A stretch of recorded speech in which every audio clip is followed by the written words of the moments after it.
You know, it's tempting just to play around on Twitter all morning. Good damn morning, everybody. Happy Funky Friday on the Morning Night Live, you know, where we talk about what's happening in the world. And, boy, there's a lot going on. So we're gonna talk about a whole bunch of stuff. Thank you, Gunfox. Gunfox is at it again. Holy moly. Not that tempting. Well, it's tempting to me, okay? It's tempting to me. And I'm the one who runs the show. So you can just sit back and relax and I'll do all the talking. How's that sound? Sorry, unprofessional of me to cough in my microphone. Anyway, happy Friday, Funky Friday. I think that's enough intro to the intro. Johnny, turn that off and play the intro.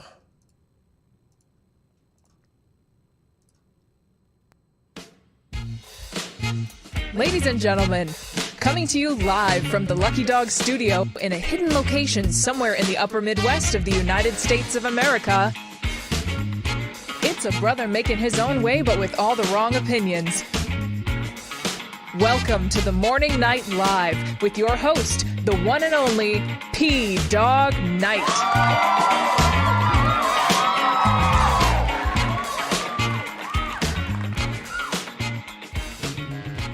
Yeah, okay.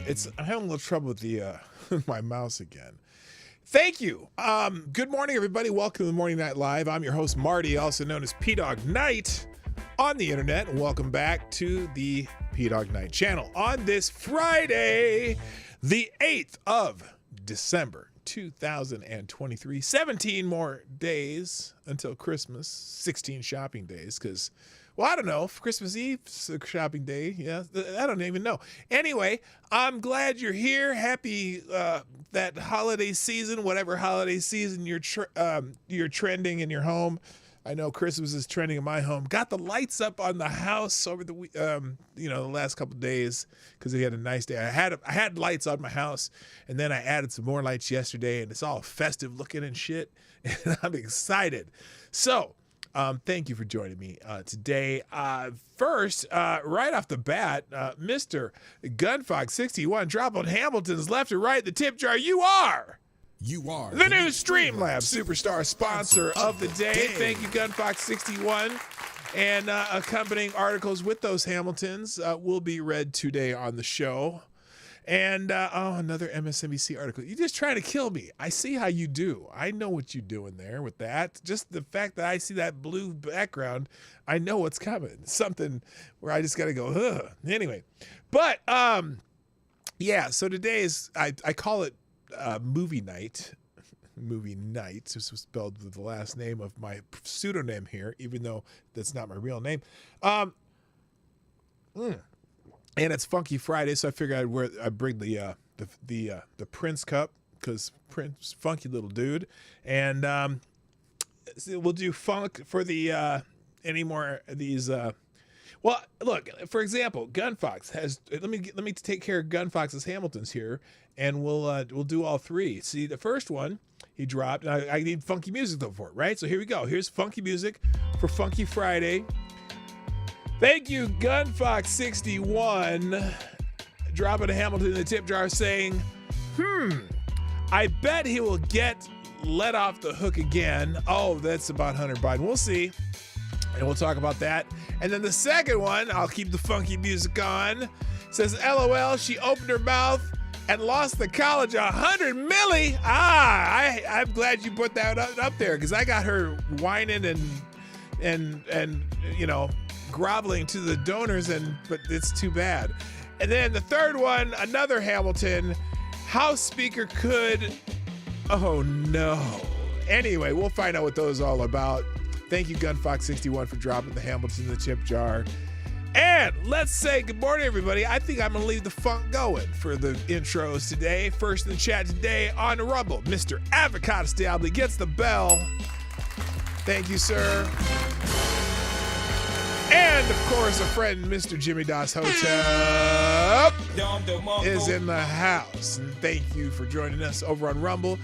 I know there's probably a few more people watching on Rumble. In fact, there's at least 8, 7, something like that, 9 watching Rumble. If you're on Rumble, just put a hi in the chat. And if you're watching on both, you watch it whichever one you want. I know I'd like to keep Rumble windows open when I'm doing this, and I just like to see what's going on. What's going on here? What is it? Rumble is working, right? Yes, it is. Okay, I'm gonna have to double check. Now, over on YouTube, first in the chat is Mr. Avocados Diablo. He gets the bell. And Jimmy Dawes Hotep's over there. Got the new Avi. I like it. And then also Mr. Tyre Alexander, the Gentleman Lich.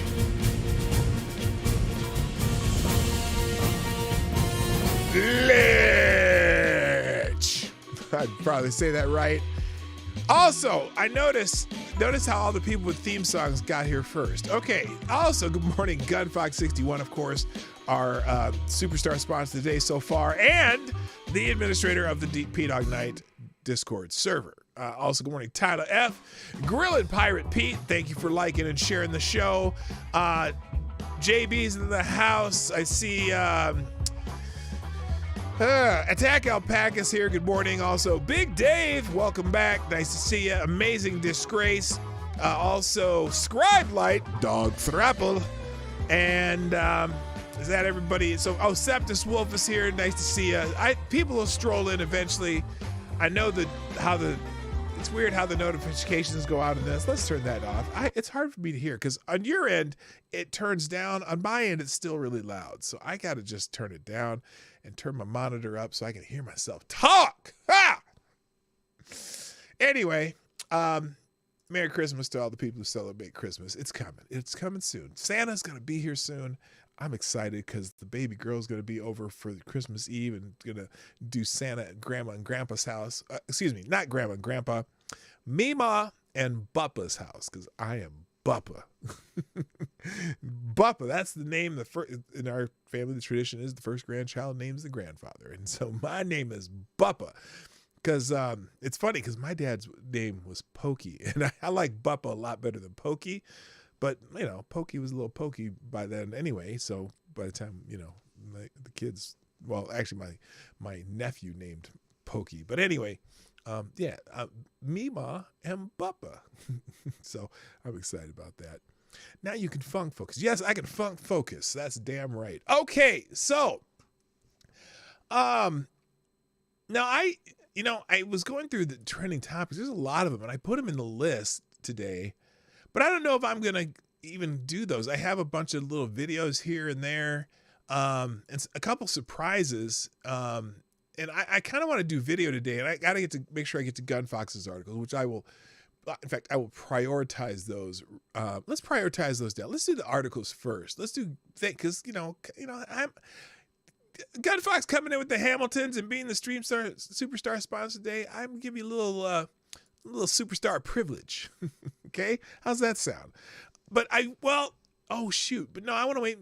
I'm gonna hold off a little bit on those because. I need to do some filler as people are strolling in. Then they don't miss these because I don't want people to miss them. So I'm going to do them after that. I'll just move them right over there. We're looking good now. All right. So, no, not Bubba. Buppa. Here, I'm going to spell it in the chat. It's Buppa. I am Buppa. And I'm going to put it over in the other chat. Buppa. There we go. I got it in both chats. That's what the lovely little Lily calls me, Buppa, and it's sticking. And every time she sees me, Buppa, Buppa, which not to be confused with puppy, because we have a dog too, and she calls the dog Puppy. Folks, I could hammer P-Dog for Monday. Yeah, I'm sure you can. We'll get there. I know you're going to anyway. All right, let's get into some of the things I do have prepared. Now I'll do some trending topics. In fact, let me get that Explore page out real quick here. We'll do another X feed here, and I'll have the Explore page because there's several things on here that I had on my list, and I don't even know why they're trending. I don't. But one was interesting is John Fetterman is trending, and remember the other day we were talking about how Fetterman was unabashedly supportive of Israel in the with the Hamas thing, right? Because he's like, hey, everyone, you remember that Hamas did this act of war thing, right? And that's not his words, but it's close enough. And okay, I saw that Advocatus Diaboli. And we're like, oh my gosh, John Fetterman must be recovering. He's becoming the voice of reason. Hello, Sarah. Nice to see you. Oh, it's always a pleasure to see you, my dear. I would tell Lady Boomer hi, but Lady Boomer's in that place where what happens there stays there. So that's where she is right now with one of her friends. They're chilling. They're going to go on a helicopter ride around Vegas. That's going to be cool, and I'm missing it. Anyway, so John Fetterman. Let's get to John Fetterman because it's he's suddenly, I don't know what's happening with him, but he's becoming kind of the voice of reason for Democrats. Like he's almost becoming old style Democrat where, you actually talk about things that people care about. And so John Fetterman on the border, he's talking about the border because, we're having some problems at the border, right? And everyone knows it. And for whatever reason, most Democrats don't want to talk about it. But John Fetterman says, and this is a quote, and I'm not going to mangle it just because it's John Fetterman. He says, I hope Democrats can understand that it isn't xenophobic to be concerned about the border. It's a reasonable conversation, and Democrats should engage. Oh my gosh, who is that guy? Who the hell is that guy? Yeah, it's almost like he's been reprogrammed. I'm like, what the hell happened? And so a lot of people are talking about that. Now I'm trying to find a Democrat reaction, but I'm looking at like AG here is on the right, and he says, I have no idea how we got here, but Fetterman has somehow become the most sane national Democrat in the country almost overnight. Maybe. Oh, now wait a minute. It just popped into my head. Oh my gosh. You know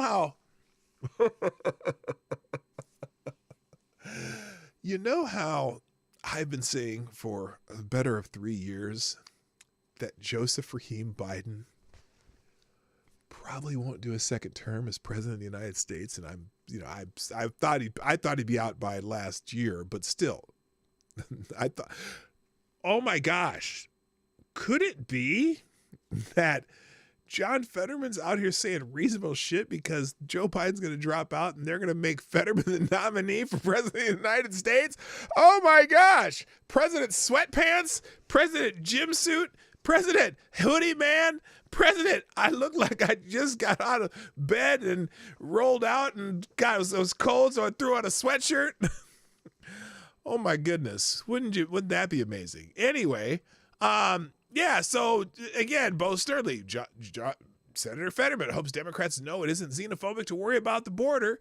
Says parties should engage. Now, I don't know why I use that picture. There's a Fox News article on this. Let's check it out. Is it?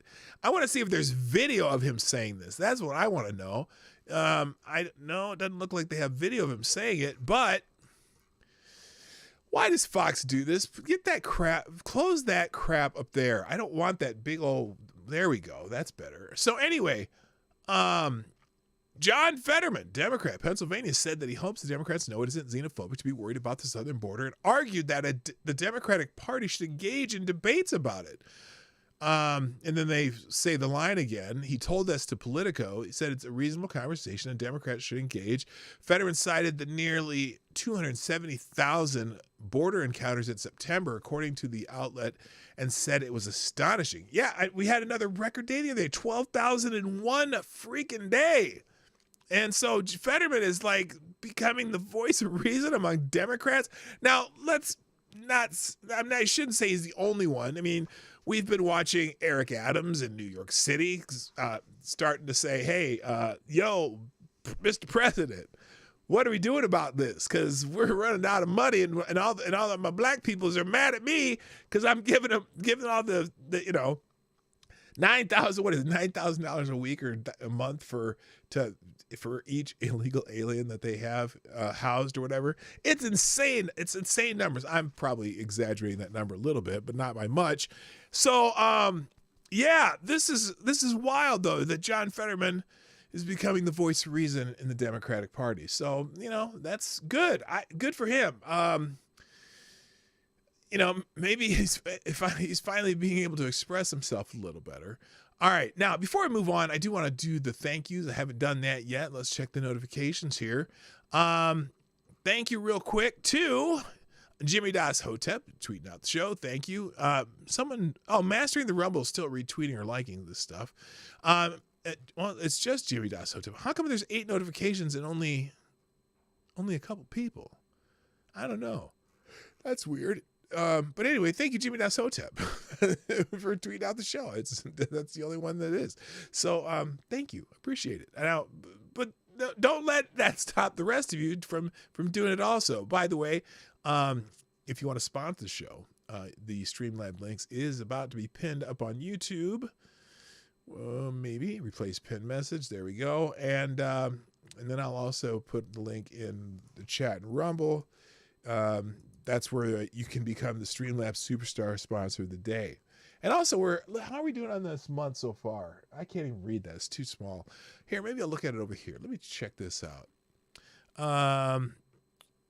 We're at $104 of 1,000 with 24 days to go. 24 days to go. Are there still 24 days in this month? Is that right? No, that can't be. That would make it 32 days. Oh, because it ends on January 1st. I always end them on the first of the month. So anyway, all right, let's move on. Oh, more. Oh, is that more notifications? Is that more? Oh, Mac Wolf. That would be Gunfox61. Thank you for retweeting my tweet of the show. I appreciate it. All right, Q&A. Let me put the Q&A up too, because every Friday we do Q&A. Let me put up the. Oh, here it is. I was like, where'd my Q&A section go? So I'm going to start a Q&A, and you can ask questions in the Q&A. And I'm just going to put, what is your question today? So there you go. So we'll do that with about 15 minutes left in the show. We'll get to the Q&A stuff. And I'm going to be, look, whatever I'm doing, I'm going to abruptly stop just to make sure I get to them all. So there you go. There's our Q&A set up for today. If you want to drop a question in the Q&A section, you can do that anytime during the show. All right, let's move on. Back to some of the trending topics, which, again, I didn't. George Floyd's trending. That's new.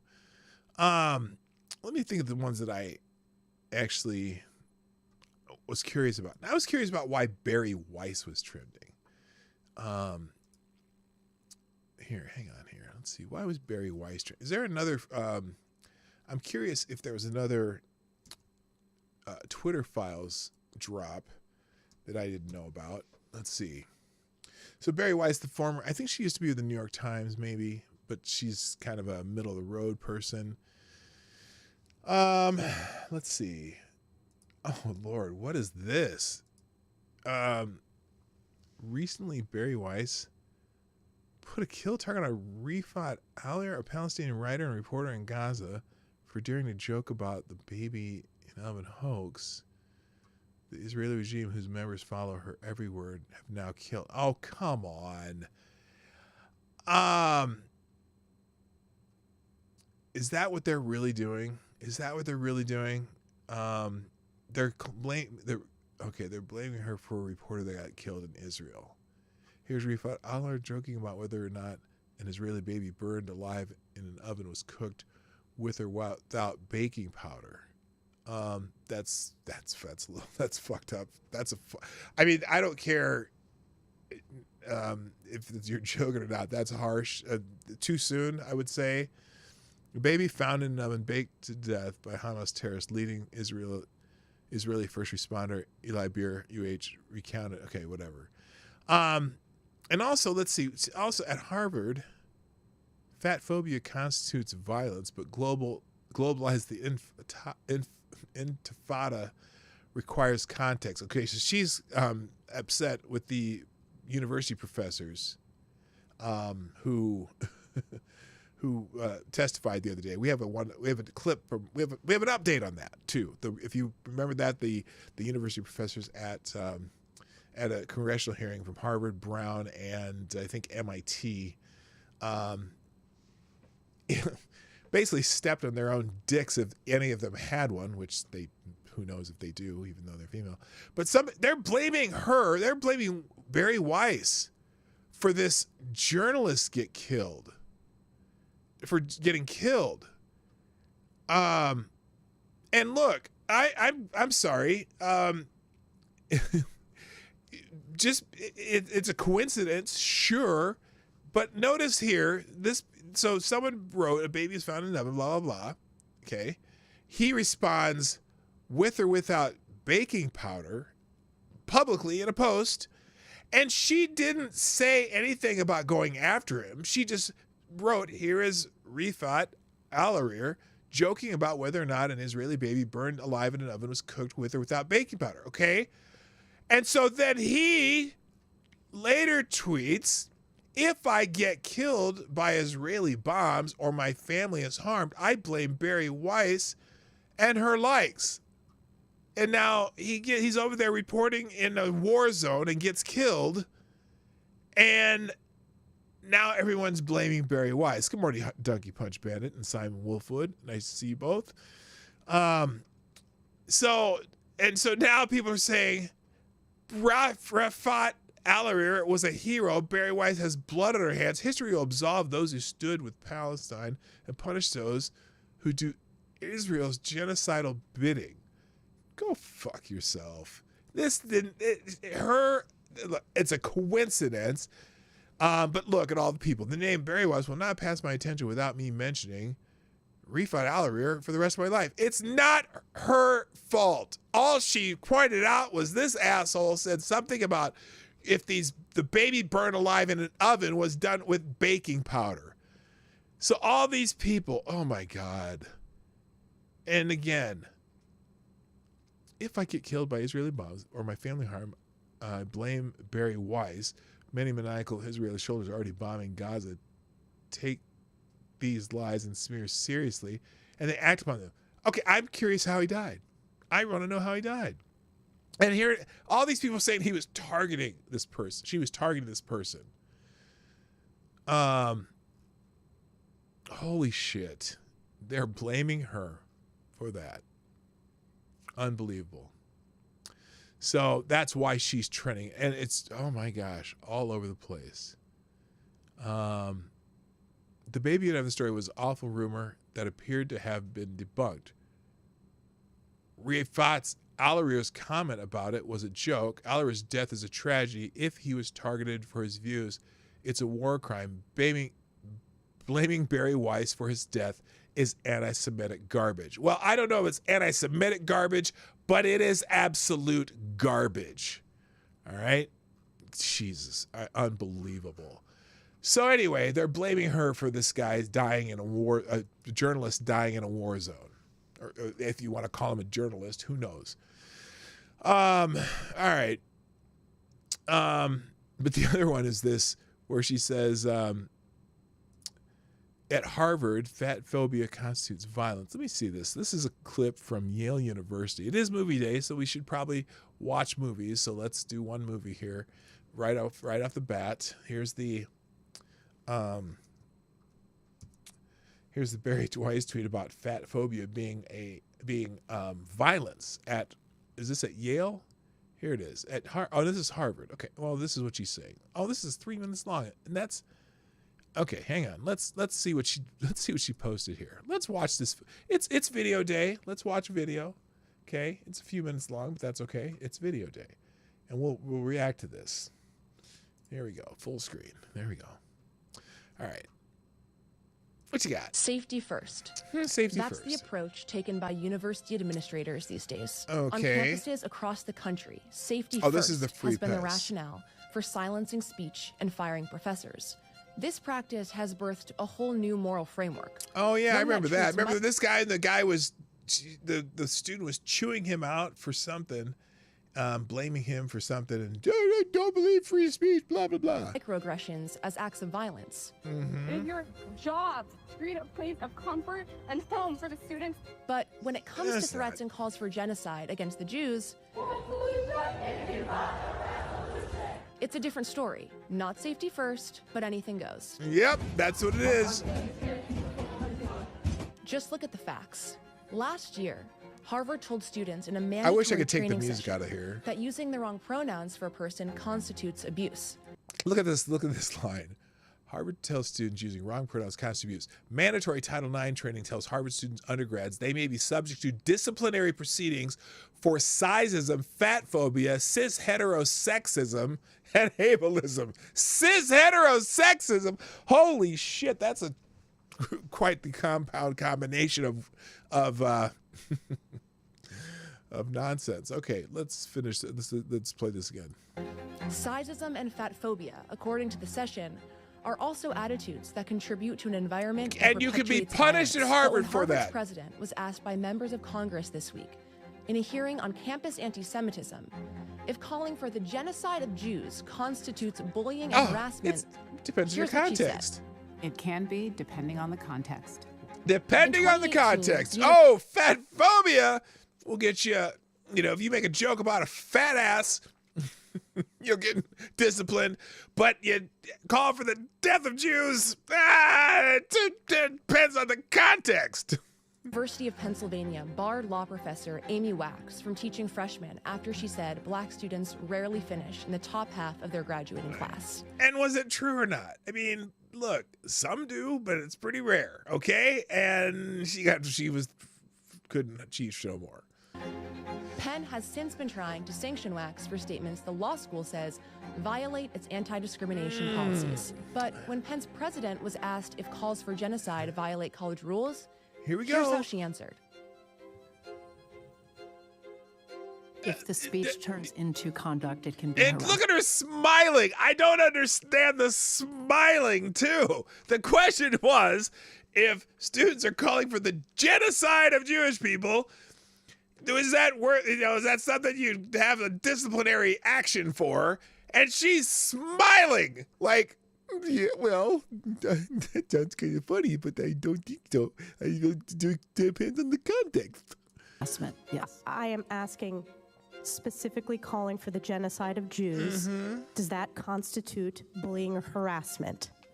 Yeah, that baby joke was beyond the fucking pale. That was nasty. I'm sorry. That's fucked up. Anyway. If it is If it's directed, directed- and severe or pervasive, it is harassment. Yeah, I think she asked the question was, is calling for the genocide of Jews, okay? And what did she just say? She said, if what? Bullying or harassment? If it is directed and severe or pervasive, it is harassment. I think it's directed at the Jews. I think. Anyway. So the answer is yes. It is a context-dependent decision. And when And she was why are you smiling? I still haven't figured out why she's smiling. I'd be a little more solemn about such a serious question.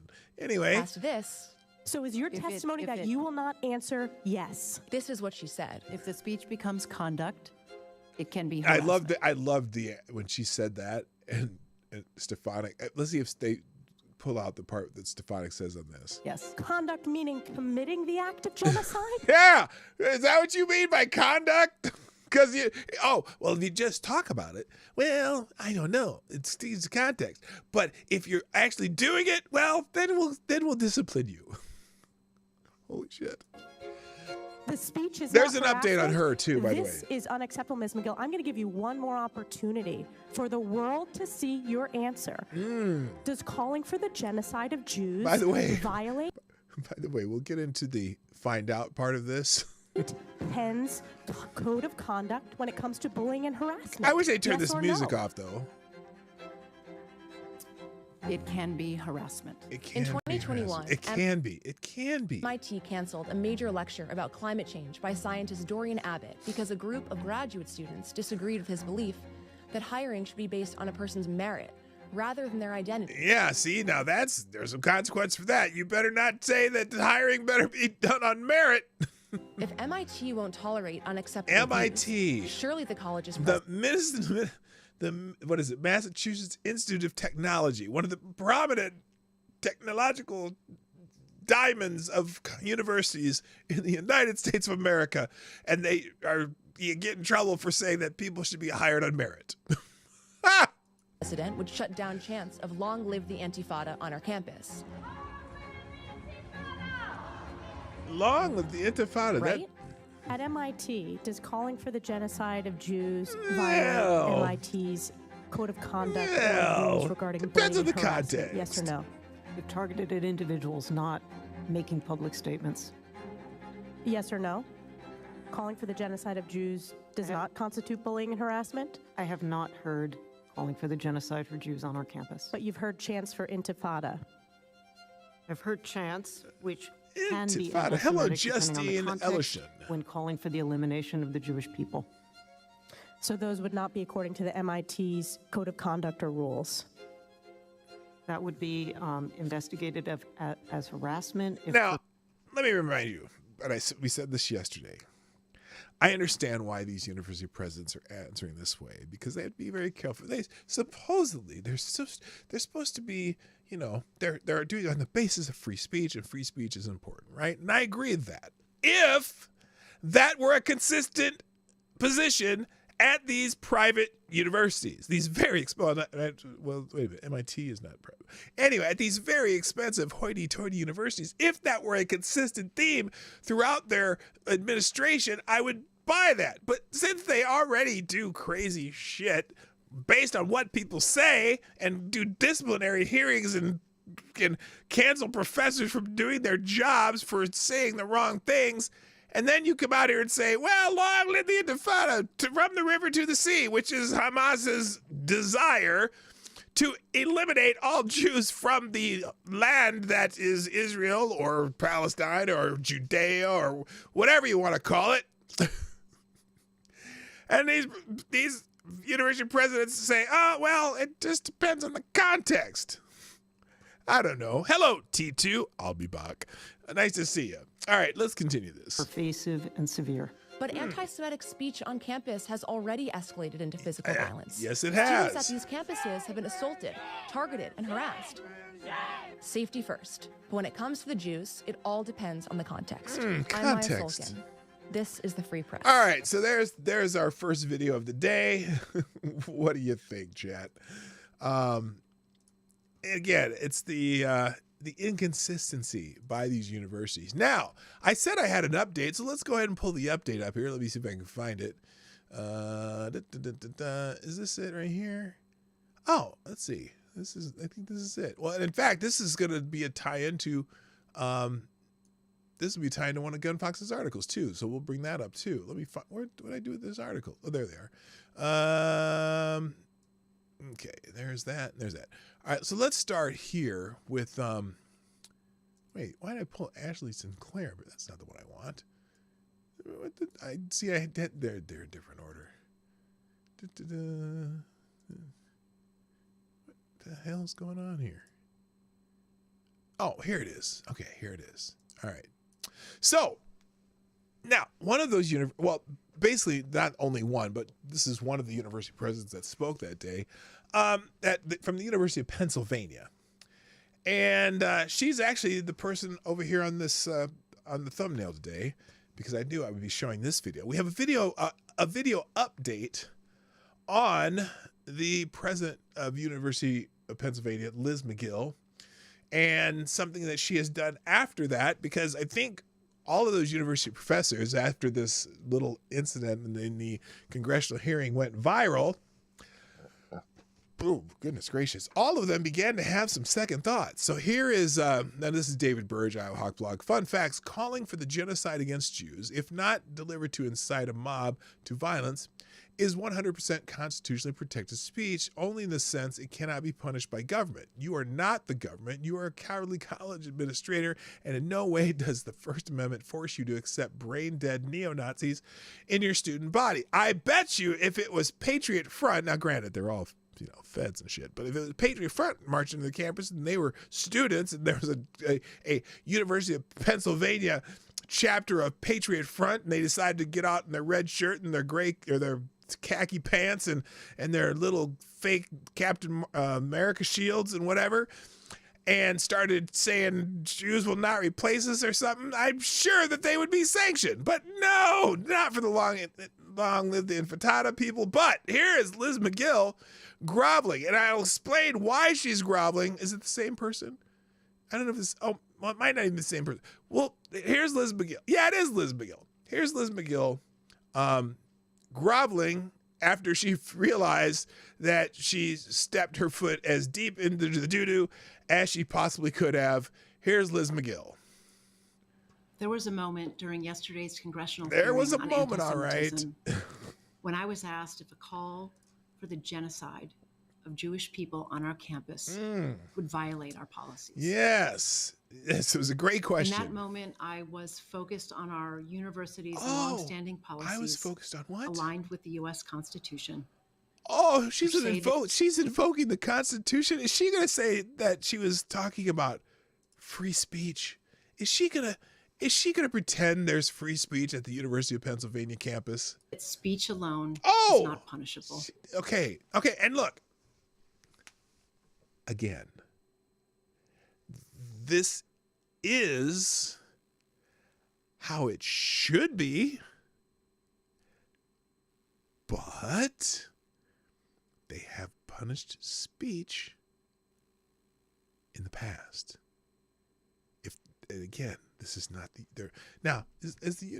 I know it's called the University of Pennsylvania. It's I'm assuming that's a public school, right? So I guess maybe they have some free speech rules at the University of Pennsylvania. I don't know.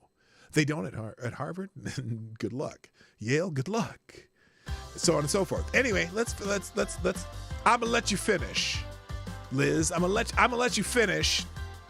But Tyre Alexander is the greatest free speech warrior on the planet, who also dropped a small bullet in the tip jar. Thank you for sponsoring the show, Tyre Alexander. Tyre, the foolish scholar, with the 223. Oh, we need some funky music. It's Funky Friday. Let's put some funky music on here. Here we go. Yes. It's kind of a slowest jam.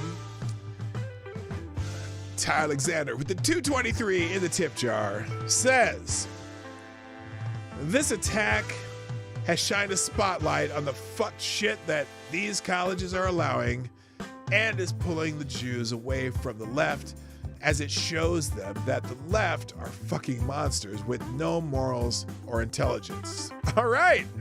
That was some appropriate music for that chat, and thank you very much, Tyre Alexander, for sponsoring the show. Turn the music off. All right, let's finish up with Liz McGill, and then we're going to have another update on the University of Pennsylvania. I was not focused on, but I should have been. Oh, wait. Irrefutable fact. Wait, whoa. I'm going to go back and just say what she said before. In that moment, I was focused on our university's longstanding policies on free speech, aligned with the U.S. Constitution, which say that speech alone is not punishable.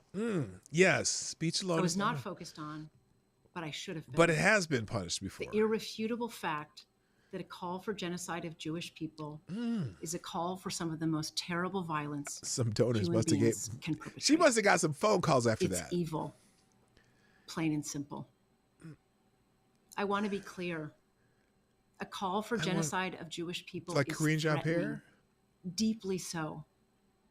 It is intentionally meant to terrify a people who have been subjected to pogroms and hatred for centuries. It's nice they got her teleprompter, and were the victims of mass genocide in the Holocaust. Oh, well, in my view, it would be harassment or intimidation. For decades, under multiple Penn presidents and consistent with most universities, Penn's policies have been guided by the Constitution and the law. Have they now? In today's world, we are seeing signs of hate proliferating across our campus and our world in a way not seen in years. Did she say Nazi? Oh, she said not seen. Excuse me. Sorry. These policies need to be clarified and evaluated. Yes. Penn must initiate a serious and careful look at our policies. And Provost Jackson and I will immediately convene a process to do so. Okay. As president, I'm committed to a safe, secure, and supportive environment so all members of our community can thrive. We can and we will get this right. Thank you. All right, Liz, you did your best. Probably not the worst statement. And in fact, look, the reality is, hello, Cannibalistic Wizards in the house. How you doing? And Somnambule Nation, hello. To be honest, from my standpoint, she's right that the speech alone probably shouldn't be a violation of anything, right? Because if you're a free speech absolutist, on a university campus, though, when you're surrounding, stopping Jewish kids on campus and surrounding them, calling shame on them when they're not even from Israel or whatever, and also the whole look, if for chance this was again like a Patriot Front group, for example, if it was Patriot Front. Okay, they had a campus chapter of Patriot Front. They came out in their little red shirts, their khaki pants, their matching hats, and their Captain America shields. And they were saying, Jews will not replace us. Okay, let's change the wording a little bit, but it's still talking about the same people. Would there be a campus inquiry into them? Of course there would, because the fake right-wing group full of feds and informants would be saying something hateful, and then the university would do it. Now, I don't necessarily think either should be punished unless you actually targeted someone specific. If you started, pounding on someone's door room along the intifada, then you're out there. That's intimidation. But it's not a good look for the University of Pennsylvania. Now, that being said, it not being a good look for the University of Pennsylvania, well, there's also the fuck around and find out factor. And the University of Pennsylvania today or yesterday, this morning, because this article is from this morning, is in the find out phase. And here's what happened. Elizabeth McGill, the University of Penn loses a $100 million donation after the House anti-Semitism testimony. I wonder who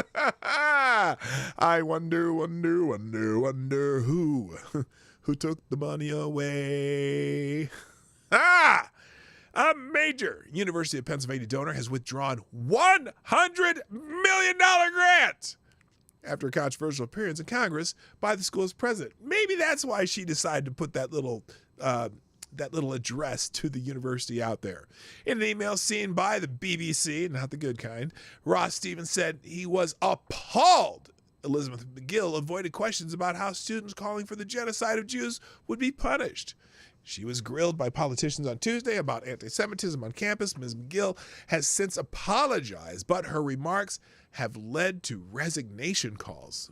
Well, then. U.S. college campuses have seen angry protests and rising incidents of anti-Semitism since the war between Israel and Hamas erupted 2 months ago. Ms. McGill appeared in the House of Representatives alongside presidents of Harvard, MIT, Claudine Gray, and Sally Kornbluth. They were asked by Republican New York Congresswoman Elena Stefanik. Okay, we saw the video, so we know what happened there, right? So she put out her little groveling apology. And then she had her, they're talking about that.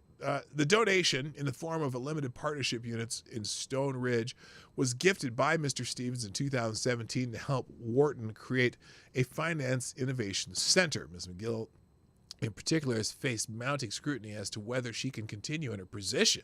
Damn!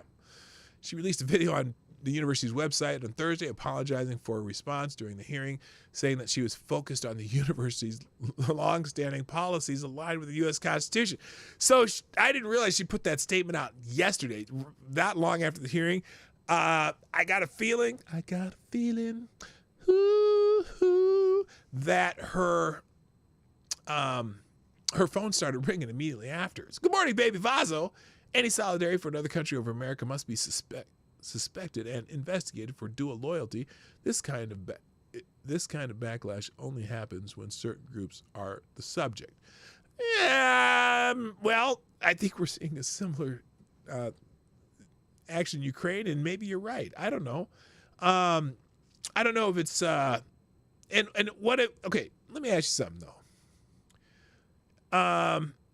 Let's say there is some dual loyalty in there. And I just my whole problem with this whole thing is one side commits an act of war, so now there's a war going, and now we're only criticizing one side for what's happening in this war because they're winning. And again, I use the Ben Shapiro example of us, the bombing of Dresden. Yes, lots of civilians died in there because it was during a war. And not that I personally, I'd rather not see the war, but there's this history of constant killing of people and throwing missiles over into Israel and shit like that. And I think it's the find out phase for Hamas. But anyway, so the find out for the University of Pennsylvania is they lose $100 million donation. And wow. All right, let's move on. Other trending things here. I'm going to look at my time here because I can get to Gunfox articles. Oh shoot, what'd I do there?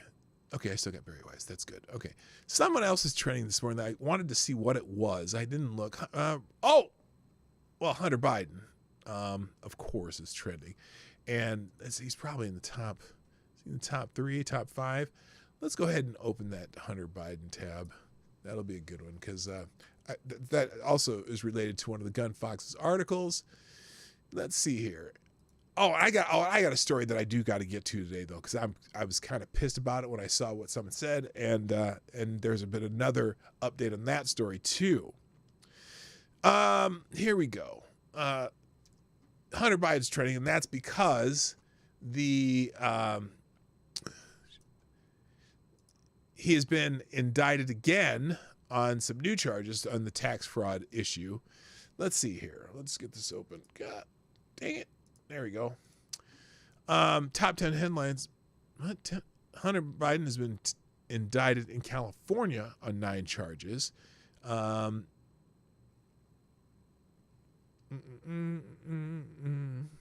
Biden DOJ, after years of covering the truth, this is Tom Fitton from Judicial Watch, finally confirms Joe Biden was lying about Hunter and China money. Why haven't Hunter and Joe been prosecuted for being unregistered agents of the Chinese Communist regime? From the latest okay, we'll get to that. I don't care. Let's just go to the article that Gunfox gave me. This is why Hunter Biden is trending. He's been indicted on 9 tax charges. This is there. On 9 tax charges, adding 2 gun charges and a special counsel investigation. Hunter Biden was indicted on 9 tax charges in California as a special counsel investigation into the business dealings of the President Joe Biden's son intensifies against the backdrop of the 2024 election. New charges filed Thursday, 3 felonies and 6 misdemeanors are in addition to federal firearms charges in Delaware, alleging Hunter Biden broke laws against drug users having guns in 2018. They come now, and I think that one's unconstitutional. I'm sorry. We've discussed this too. That gun charge, I got a feeling that will be thrown out. Unless you're allowed to use, kind of like Minority Report prejudging criminals on something that they will do in the future. They come after the implosion of a plea deal over the summer that would have spared him jail time, putting the case on track to a possible trial as his father campaigns for re-election. Now, that deal that would have spared him jail time, woo! Talk about some, if you want to talk about privilege, that's some presidential son white privilege and of all kinds. Anyway, all right. God, I hate that whole term. Hunter Biden spent millions of dollars on extravagant lifestyle rather than paying his tax bills. Special counsel David Weiss said in a statement, the charges are centered on at least $1.4 million in taxes Hunter Biden owed during between 2016 and 2019, a period where he has acknowledged struggling with addiction. The back taxes have since been paid. So this is one of those two where, oh, they're going to let him off because, well, at least he took care of it when the charges should have happened a long time ago. Anyway, if convicted, Hunter Biden, 53, could face a maximum 17 years in prison. Special counsel probe remains open, Weiss said. In a fiery response, defense attorney Abby Lowell accused Weiss of bowing to Republican pressure in the case. Based on the facts in the law, if Hunter's last name were anything other than Biden, the charges in Delaware and now California would not have been brought. Unless he's a melanated American. Hello, Black Hebrew Israelite. That's right.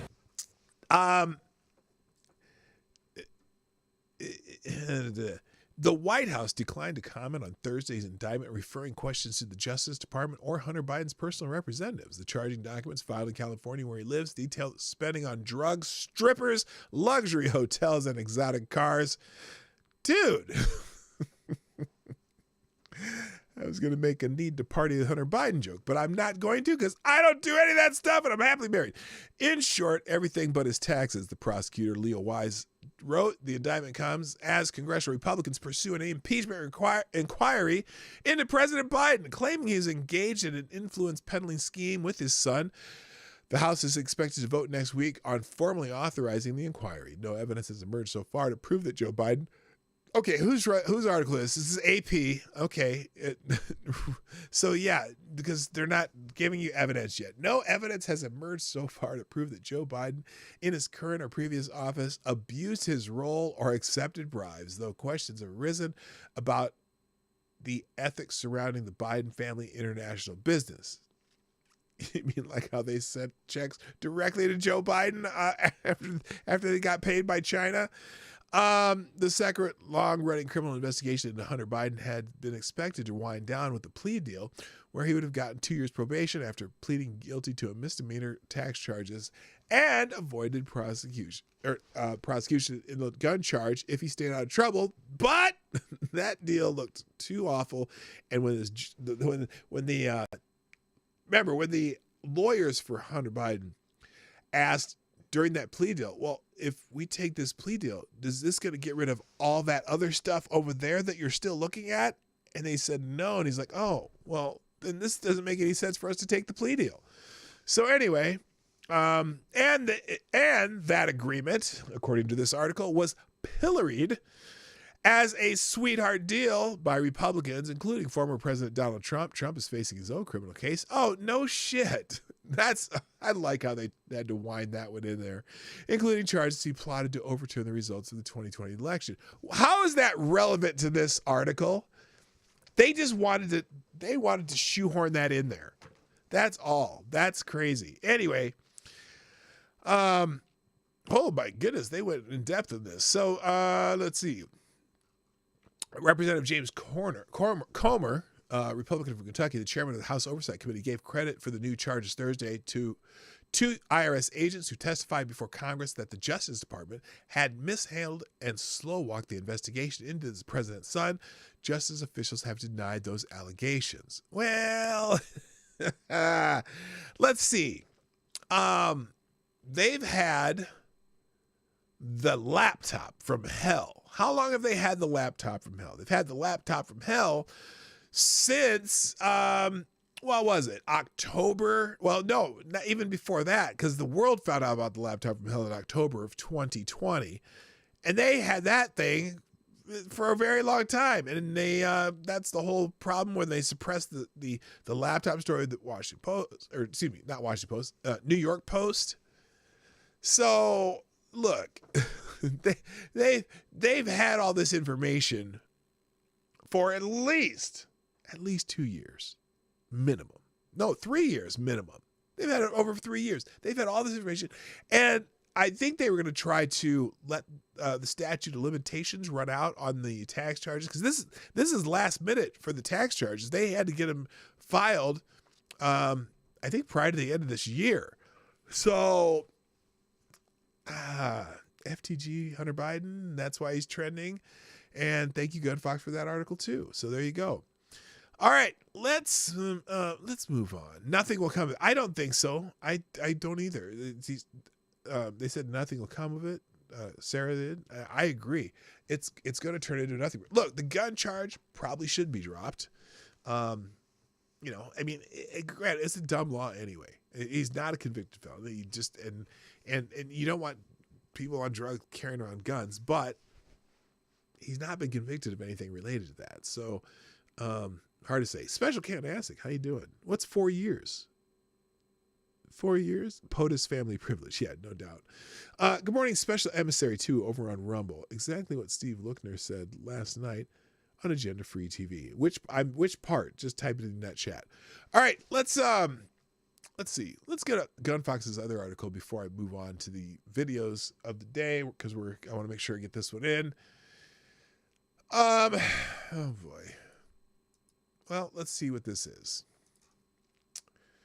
This is from MSNBC.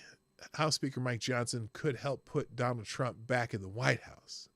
Oh, well. I guess I don't care. A third party candidacy could throw the U.S. into a truly nightmare scenario in 2024. What does that have to do with Mike Johnson? Okay, let's read it.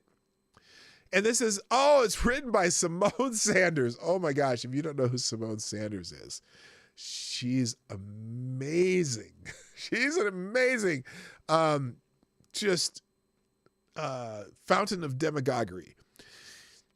We're just 2 months away from the Iowa caucuses, not the caucuses, the caucuses, and less than a year away from the 2024 presidential election. As we get closer to Election Day, there's growing attention on how third-party candidates could impact the race. Well, yeah, because you got to have a couple of them probably. First, let's take a trip down memory lane in 2016. During that election year, third-party candidates collectively won around 4% of the vote in Pennsylvania and 6% of the vote in Michigan and Wisconsin. This accounted for more than 100,000 votes, which is enough to sway the presidential race and hand it to Donald Trump in an electoral college victory over former President and Secretary of State Hillary Clinton. It did that. That's exactly what it did. Now, imagine the impact third-party votes could have in next year's race. Let's face it, there are Americans who don't want to vote for either Republicans or Democrats, and it shows in the data. Gallup recently found that 63% of American adults agree with the statement that the Republican and Democratic parties do such a poor job of representing the American people that a third party is needed. I am not against that statement whatsoever. Now, I do not doubt Gallup's data, but the chance of a third-party candidate winning the presidency in real life remains highly unlikely in 2024. So is a third-party candidate really a threat to President Joe Biden or former President Donald Trump? I would say Biden more so. Kate DeGruyter, that's an unfortunate name for a lady who works at MSNBC, senior communications director of the Third Way, recently told me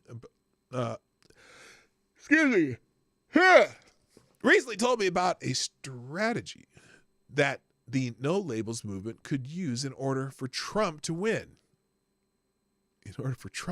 Okay.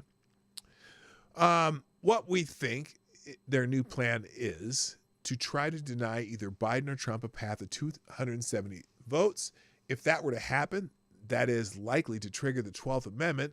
That would throw the vote of the 2024 election to the House of Representatives.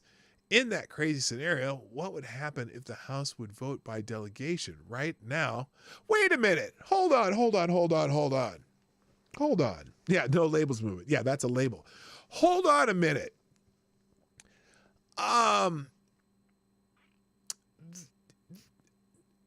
Does the nominee have to get the most votes in the Electoral College, or do they have to get 270? Didn't Bill Clinton become president with less than 270 electoral votes? I know he did it with less than a majority of votes, as in he's like several presidents have won the Electoral College without the majority votes. No, they do have to get 270. I'm thinking, I'm just thinking how Ross Perot took a lot of votes from the candidates in 92, but he did not get any electoral votes. So that's what I was thinking. Anyway, so if that would happen, it is likely to trigger the 12th Amendment that would throw the vote of the 2024 election to the House of Representatives. In that crazy scenario, what would happen is the House would vote by delegation. Right now, Republicans control 26 delegations. So that would mean it would win in the most chaotic and dangerous way possible. Wait, what's dangerous about it? What's dangerous about it is all the lefties who would lose their fucking minds and start burning shit and breaking shit and looting the Nike stores again.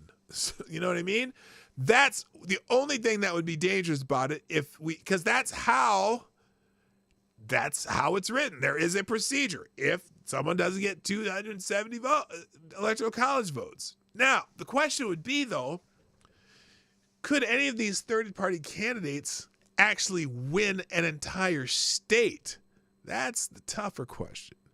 They would, you certainly would be able to win without a majority of votes because, you'd end up with a plurality, but, you could end up with a plurality and still win enough votes in the Electoral College. So, yeah, I'm not so sure about that. But anyway, and the idea that it would be, they would win the most dangerous and what did you say? Dangerous and chaotic way possible? Yeah, whatever. Anyway, if neither Trump nor Biden gets 270 electoral votes, then a House majority under the leadership of Republican Speaker Mike Johnson, oh my God. Listen to this stupid ass line. Then a House majority under the leadership of Republican Speaker Mike Johnson, a chief cheerleader of what unfolded in the lead up to January 6, 2021. What? A chief cheerleader of that? What? Excuse me. Yes.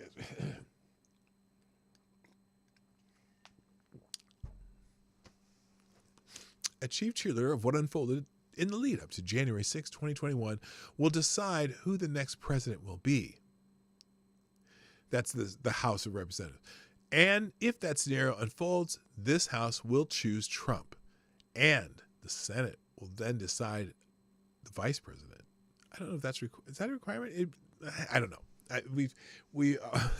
We speculated about this when Joe Biden ran in 2020.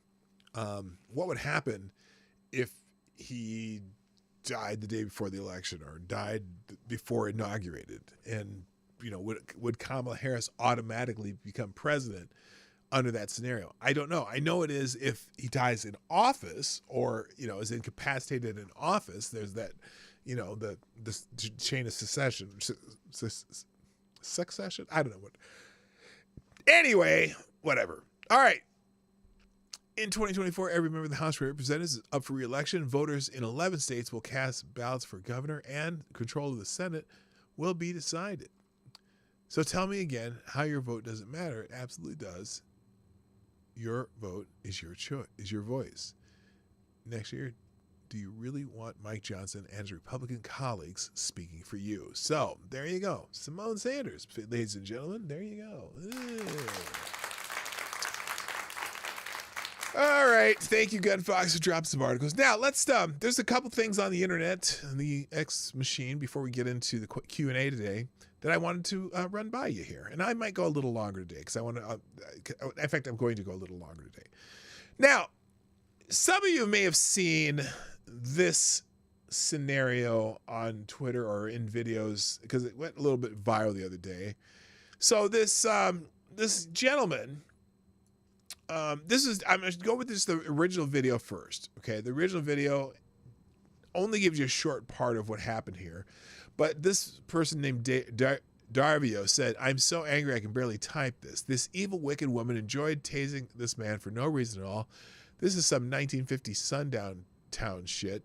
If you're not familiar with what 1950 sundown towns are, look that one up. Her name is Dana Elmore, and she should be in jail. Look at her face when she tased him. Now, this is the incident. There's only a 27-second video of this. That's because his brother, who is riding with him, is the one who videotaped it.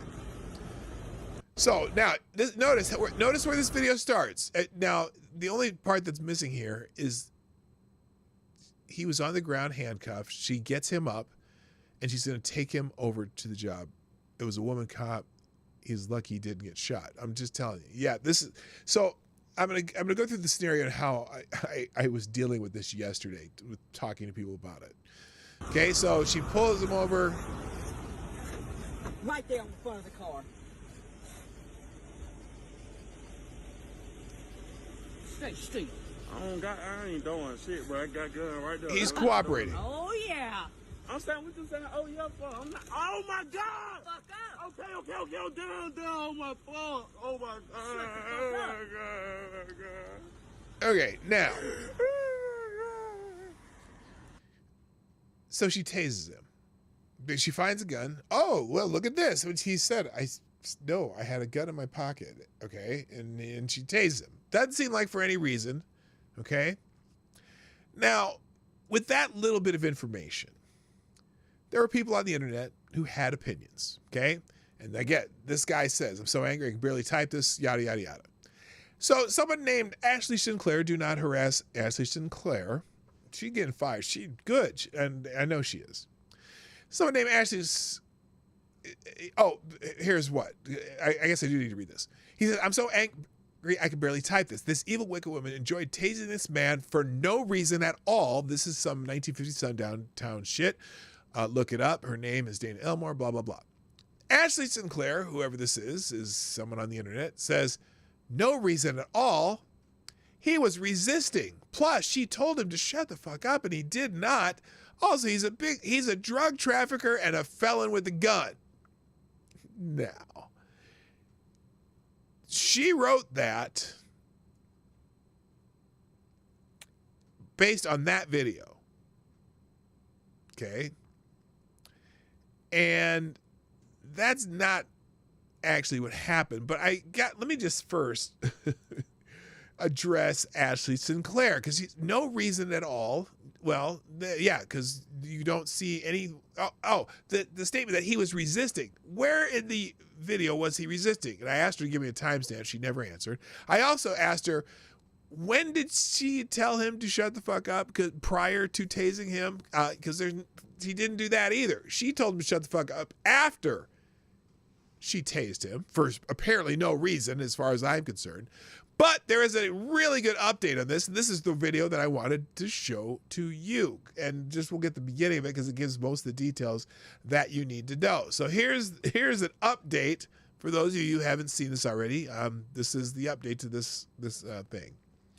Did she watch the same video? She must have. I don't know what the hell she was thinking, but here's an update. I have startling new information about this video that's been going around the internet. This is Officer Dana Elmore, and she uses excessive force in the unlawful arrest. Unnecessary force. He was completely cooperating with her. I've been in contact with Micaiah's attorney, Attorney Leroy Maxwell from the Maxwell Tillman Law Firm, and I've received new information that you need to know. But first, let me show you the video. I don't need to know, but I sure want to. Trigger warning, police brutality. Okay, we're gonna skip that because we just saw that. Okay, now, because we saw the video. He didn't do nothing. He literally, and when you say didn't do nothing, he didn't do nothing. He was completely cooperating.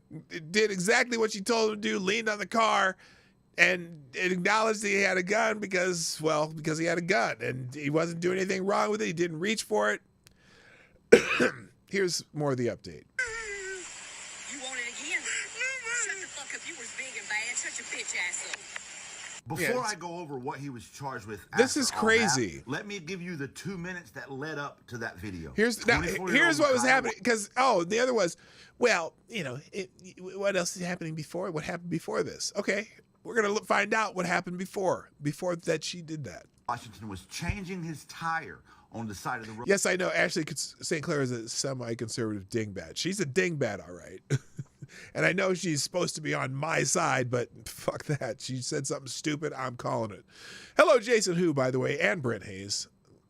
When Officer Dana Elmore approached him in her car. Oh, I don't know if you caught that. He was changing his tire on the side of the road, and that's all. Before I go over what he was charged with after all he was let me changing give a you the tire. 2 He had a minutes flat that led tire. up to that video. 24-year-old Micaiah Washington was changing his tire on the side of the road. Changing his tire. Officer Dana Elmore approached him in her car. She began asking Micaiah what he was doing, and Micaiah informed her, Change my tire, bitch. She asked to see a driver's license. He asked, why do I got to give you my driver's license to change a tire? And Alabama is not one of those states where you have to present an ID to an officer. And there's no reason to, because he wasn't being accused of any crime that anyone knows of. He was changing a tire. But he's like, I don't need to give him ID. I'm just changing my tire. She asked for more information, multiple times asked for his driver's license. He told her, I don't need to give you my driver's license. I'm just changing my tire. And it was at that point that he pulled his cell phone out to begin recording the interaction. Now, thankfully, he didn't get shot. Never got a chance to, because before he could even start recording, she tased him. Upon being tased, his phone fell to the ground. He fell to the ground. She already tased him once, just because he pulled out his cell phone. She tased him, and he fell to the ground. That's how he got, and that's where he got handcuffed. And he was cooperating. Okay, let's go. And put his hands behind his back, and she cuffed him. By the way, as I looked at that video, because she also said, he was resisting. Well, it wasn't in the video. What had happened before that?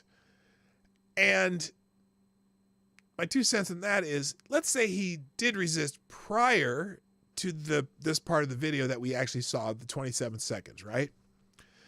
Let's say he was in handcuffs and he was resisting now. Or he was not, he was in handcuffs and he was cooperating now. Whether he resisted earlier or not, he was cooperating at the time she decided to tase him.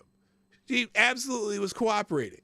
Anyway. Cuffing him, she put one foot on his back, standing on his back, and then made what appeared to be a call to another officer.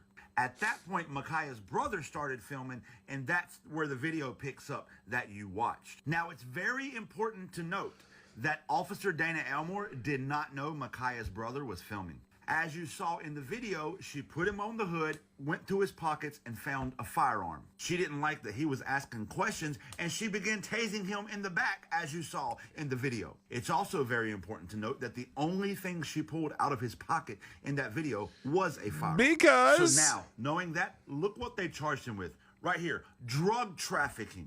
Officer Dana Elmore claimed... Now, I wonder if Ashley St. Clair saw this, because this was from December 2nd. If she saw these charging, because she's claiming that he was a drug dealer. Ha! Right. So she must have looked something up, but there's a problem with that charge even. That after pulling the firearm out, she pulled out 7 grams of fentanyl. Now, did anyone see that? Not in this video. He didn't pull out anything else. They also charged him with possession of a firearm by a felon. They charged him with simple possession of marijuana, resisting arrest, and obstructing governmental operations. But guess what happened next? The video that Micaiah's brother filmed went viral on the internet. And it was only then that they found out there was a video of the arrest. And it was then that the state's attorney filed a motion to null pros the drug trafficking charge. Null pros means basically they're not going to press those charges. They're dropping the charges. Not the judge, the state's attorney. And let's read the motion, may we? It said the suspected narcotics were seized in connection with the arrest of the defendant. The video shows they were not. The suspected narcotics were field tested prior to the arrest. Wait a minute. If they seized them during the arrest, how'd they field test them prior? Yeah. When were they field tested prior to the arrest? If they found him during the arrest, that didn't happen. Hello, Annalyn. Prior to the arrest, because that never happened. But then it says in the motion, further testing has since been conducted that failed to yield a positive result for fentanyl.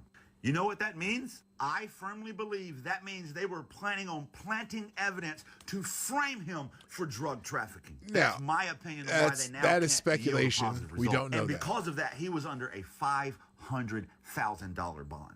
But that has now been null prost. Oh, and the ex-felon in possession of a firearm, he's not a felon. That's not even real. So that's also expected to be null prost. If not null prost, the judge will drop it anyway. The court's going to dismiss it. He's not a felon. Because of the trafficking charge being gone and the other stuff being null prost, his consolidated bond now is only $5,000 instead of $500,000 that it was before. So to recap, Officer Dana Elmore harassed and brutalized 24-year-old Micaiah Washington simply for changing his tire while black. All right, so now they have a campaign to get her fired. She is on administrative leave. She'd probably get fired because that's absolutely excessive force. So anyway, that I wanted to get an update on that one, and that'll be in the links here too. I got a couple more videos, and then we'll get into today's Q&A.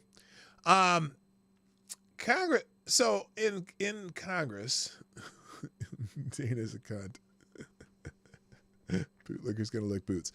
Yeah, I didn't understand it. You know, part of the thing with that too, when I was talking about this with Ashley St. Clair, or I wasn't talking with Ashley St. Clair, but some other people replied. The other part, let's see, where is it? Where is it? I'm sorry. I keep clicking the wrong thing here.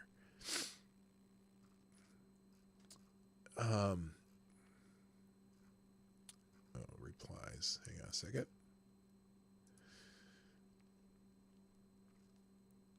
Shoot, where is it?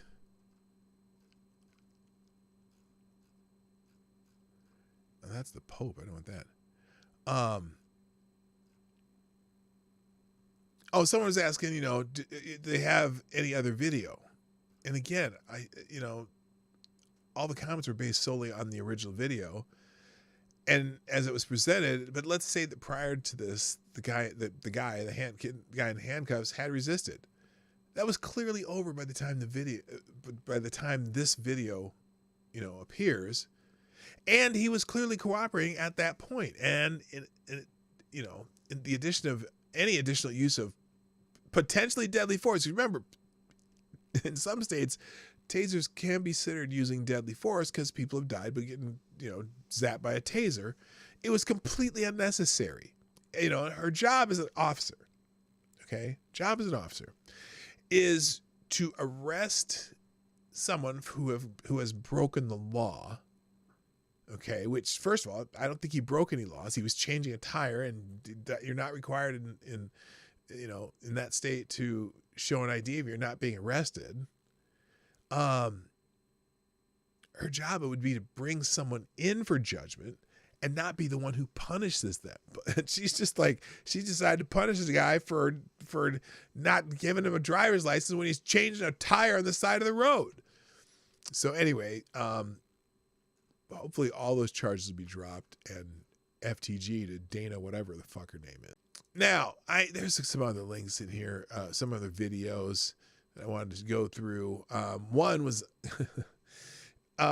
they did have a vote in the House of Representatives to censure Representative Bowman. What's Bowman's first name? Is it not Jerome Bowman? What the hell is his name?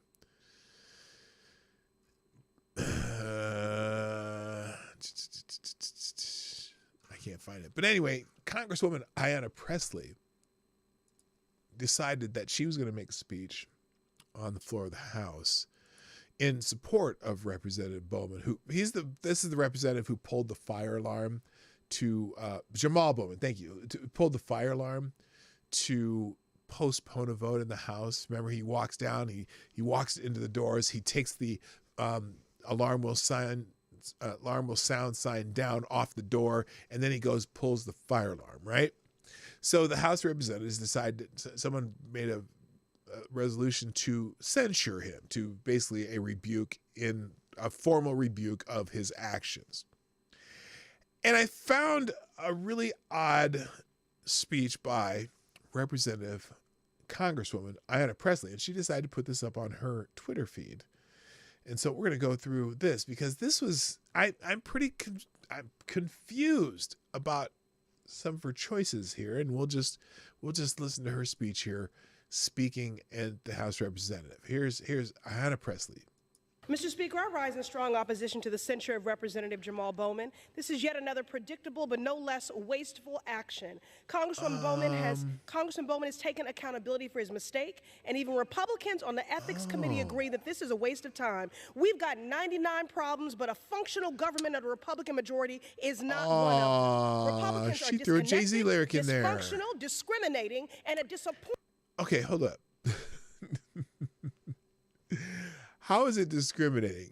I'd be curious. Censure doesn't necessarily remove you from committees, does it? It may move you committees, but anyway, Fire Marshal Bowman here. Discriminating. She used the word discriminating. If someone pulled a fire alarm, discriminating against what? Firemen? I don't know. Discriminating against what? To the American people. They can't pass a bill to fund our public schools, but they will bring this resolution to attack Congressman Bowman, a champion for students, a lifelong educator, a duly elected member of Congress, and a strong black man. Wait a minute. What does that have to do with anything? A strong black man. Look, I'm a strong black man. If I'm going into a vote in the House of Representatives and it's not going my way, I don't think it's a sign of strength to go pull a fire alarm, to do a grade school prank, to postpone the vote. I don't see that as strong at all. That's embarrassing. That's an embarrassing bitch move by a black man that I disavow. What does that have to be? What does pulling a fire alarm have to do with being a strong black man? No, that ain't it, Congresswoman. He honors the legacy of the many brilliant black men that came before him. No, what does that have to do with anything? Again, Fire Marshal Bowman pulled a grade school fire alarm prank. Hello, Selector Boy. What's up? Yeah, boy. Lesson. And then she's going to go into a history lesson about black congressmen and or black people who was in the House and Congress in the past. We are approaching the anniversary of when Joseph Rainey became the first black member of the U.S. House of Representatives in December of 1870. And this has nothing to do with Congressman Bowman's race. And just like Jamal Bowman, he fought for public education and civil rights, and he had to deal with double standards and racism in Congress. But this is not a double standard. I'm pretty sure if Jim Jordan, if the Democrats were in the majority and Jim Jordan didn't like the way a vote was going and he went down and pulled a fire alarm, which caused the first responders to come out, because in Congress, they don't fuck around with that shit. If there's a fire alarm going off that they didn't do a drill, they're coming, and they're not going to stop until they get there. The whole Capitol's shut down. If Jim Jordan had done that, I would expect them to censure his ass. Anyone who does that bullshit. So I have no idea what she's talking about. This censure is just the latest in this chamber's racist history. What?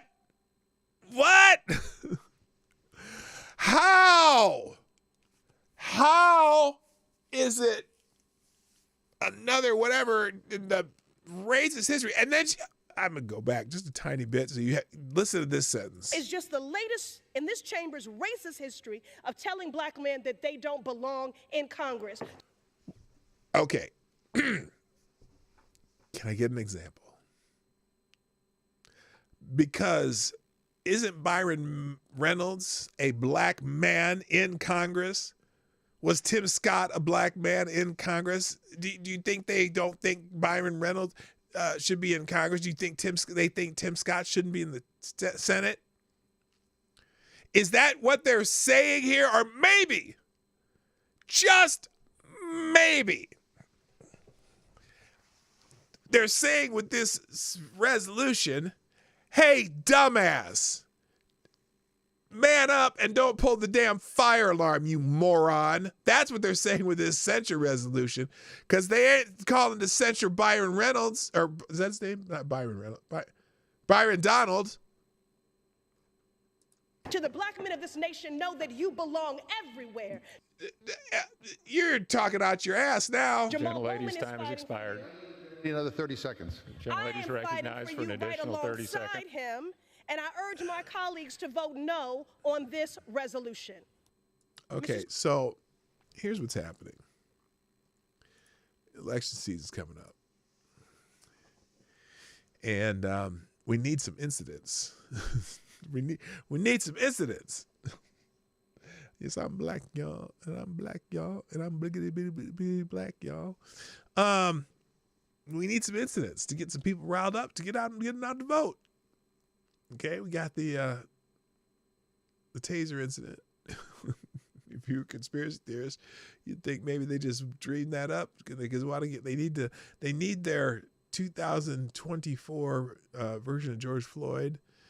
We got the censure of Representative Bowman and a fiery speech by the lovely Ayanna Pressley.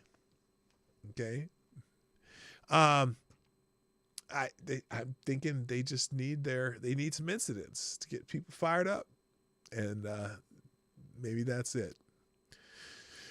All right, let me do one more here. Oh, there it is.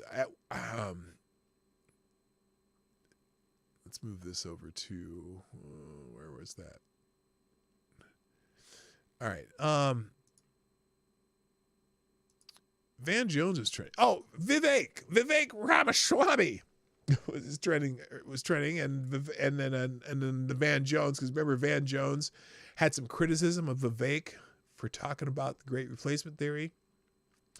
So first though, Cannon made a good point here. The fact that there's a CNN reporter, Dana Bash, talking with Vivek, who is very upset with him for saying that January 6th in the debate could be an inside job. Now, when you say inside job, sure, you don't mean the entire thing, but just some really weird quickenings now that some of the footage is out, right?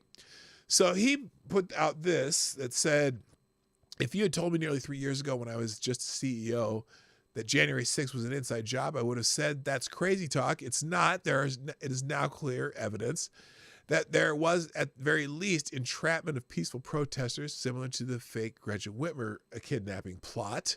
And Cannon also makes a good point here. The fact that she is vehemently defending the J6 narrative proves that it's an inside job. CNN do better. So here's Vivek talking with Dana Bash about his statement during the debate on January 6th being an inside job. This is pretty interesting. And listen to Dana Bash just fight with him. She does not want it to be true. Let's start with January 6th. Sure. There is no evidence that it is an inside job. It was a fringe conspiracy theory that Trump-appointed FBI Not director. just a conspiracy theory, but a fringe conspiracy theory. Bye, Sarah. Thank you for dropping by. Christopher Wray has said explicitly over and over is just not true. So I appreciate the opportunity to address it. I was an anti-woke crusader leaving the business world, and if you had asked me 3 years ago, is there some chance January 6th is an inside job, I would have said that was crazy talk.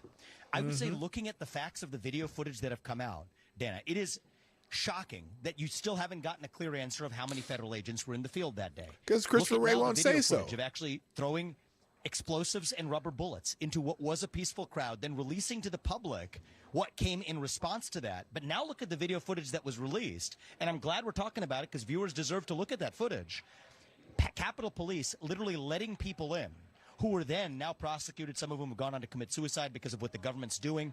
That is a case of entrapment, and I think the government has not been transparent about this, which is why I then brought up another case where the government, now 20 years later, with declassified documents, tells us that they lied to us at the time. So I do think the government that's consistently lied to its people. But an inside job suggests that everybody was who attacked the Capitol. No, it doesn't. Was I part didn't say of that. I didn't say that, but I was saying that there's entrapment going on. There's entrapment going on, and this looks like a case of entrapment. And if you look at even over the last day. What do you mean by entrapment? Entrapment means that the police goaded people to do something otherwise than they otherwise wouldn't have done, and then they arrest them for actually doing it. Yep. And you don't think it was actually the former president who was trying I think to that get was the people? media narrative. How, Dana? How did the former president get them to do all that stuff? He wasn't there. Go peacefully, make your voices heard. Now look at actually a We hard heard him- case. we heard him with I'm gonna our ask own you about a ears. case and see what you No, think you about this, didn't, right? Dana. You Tell just me. said this Oh my right now. gosh, Dana, tell me specifically what he said to do.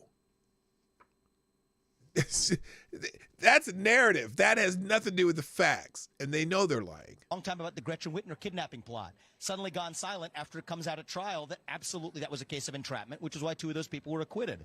So I'm saying this as somebody who, on the other side of this, as a biotech CEO, somebody who was even anti-woke, but if I was looking at this, I would have said a lot of this is crazy talk. But if you actually get into the details, I think it is startling how much the government has systematically lied. And I think it's both parties over the course of the last 25 years. But on the left used to be better at 6th, pointing which this is out the- and being skeptical which of the is government. most- and now it's the right. Which is the most aggressive, offensive attack on the U.S. Capitol and on democracy itself. If that is the most aggressive, offensive attack, really, Dana? Dana, you might want to open a history book. There have been Congress people shot in the Capitol in the 50s. There have been bombs set off in Congress. You're saying that people rioting and then walking through the building, not doing anything once they got in the building, is the most aggressive attack? That's either she's stupid or she's never looked into anything else that's ever happened in the Capitol, or she's just flat out lying to maintain a narrative. She's lying. And because this is the narrative they want. The greatest attack on our democracy since the Civil War. Shut the fuck up. We have seen in our lifetime and in many, many lifetimes. Oh, in our lifetime. Oh, well, really? I guess, Danny, you might not have been around in the 80s when they bombed the Senate office building. To say without evidence that it was an inside job. I'm not saying it is without dangerous. evidence. I think that what we're seeing now is the video Yeah, footage he that's says come there out. I was in is a different place before a lot of that evidence came out. But you have to respond to the evidence. What is your response, or what is anybody else on CNN's response to the video footage that was released of Capitol Police literally just peacefully allowing people into the Capitol? What we know or is shooting that into peaceful crowds. 850 people have been convicted of crime. But the reality is many of them were convicted before that information was released. And do you think that former President Trump has anything to do with this? Because you're bringing up a really good point, and your audience and everybody deserves to know the truth about this. Normally, there's a rule in constitutional law. It's called the Brady Rule. You have to turn over exculpatory evidence to the other side. In this case, it wasn't turned over because the DOJ said Congress was sitting on. Okay, and the January 6th committee's lost a lot of it. Okay? Anyway, there you go. There's Dana.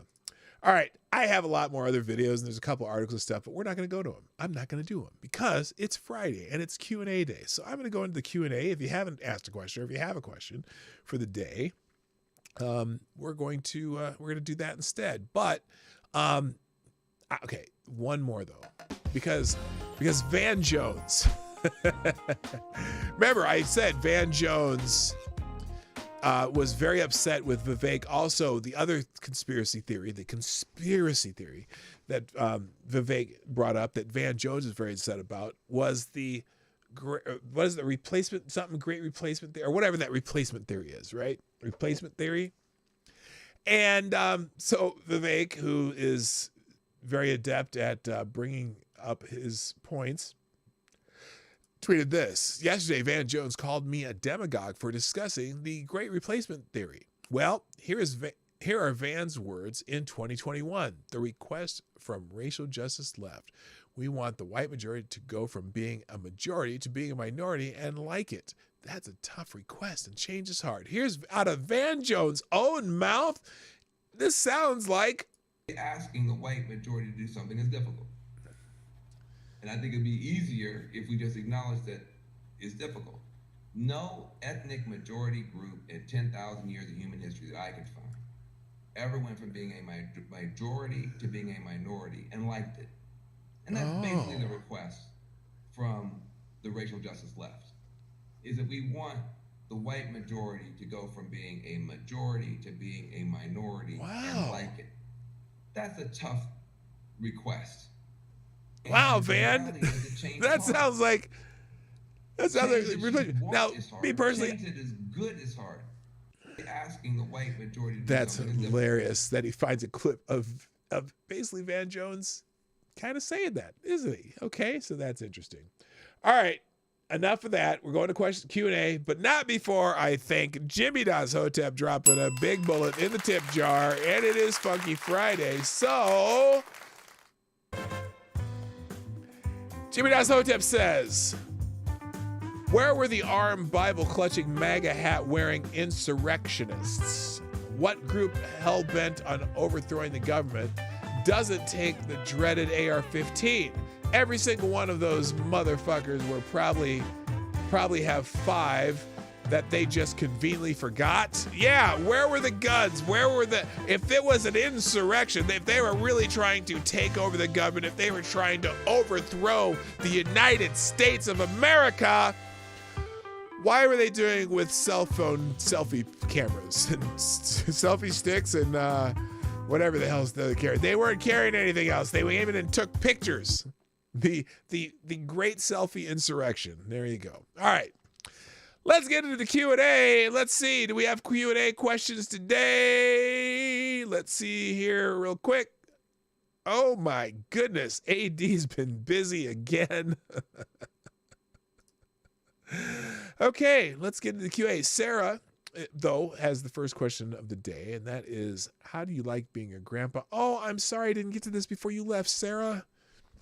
I'll just have to send you a message. But I love being a grandpa. In fact, I saw a little baby girl yesterday, and I saw mommy with the big old baby bump on her because she's due next month. In fact, she's due in 1 month and 10 days. She's due the 18th of January. So we're excited for baby number 2. Just fired up. And also Sarah asked, oh shoot, I can't see the top question here. There is another question I can't see. Why? Is there a way to take this, unpin this? I can't do it. Okay. The top question I can't read. Do you and Lady Boomer have color theme for your Christmas tree? No, we don't. We have a very, all of our ornaments on a Christmas tree are just random ornaments from different things that we've done. And there's some there's some antique ornaments that were my grandmother's. We have ornaments from places we've gone because every time we go somewhere on a vacation or whatever, we buy an ornament from that place. So no, there's no specific theme. It's just very random and lots of ornaments, and we get more and more every year. But every time we go, basically every vacation we've ever taken, we've gotten an ornament from wherever we've gone. So no. Lord Stanhope, Barry White or Marvin Gaye? Ooh, that's tough because, I mean, right on. I like Barry White, and it always depends if I want the panties to drop. Anyway, overall total book of music, it would have to be Marvin Gaye. But I really like Barry White too. I love that low voice.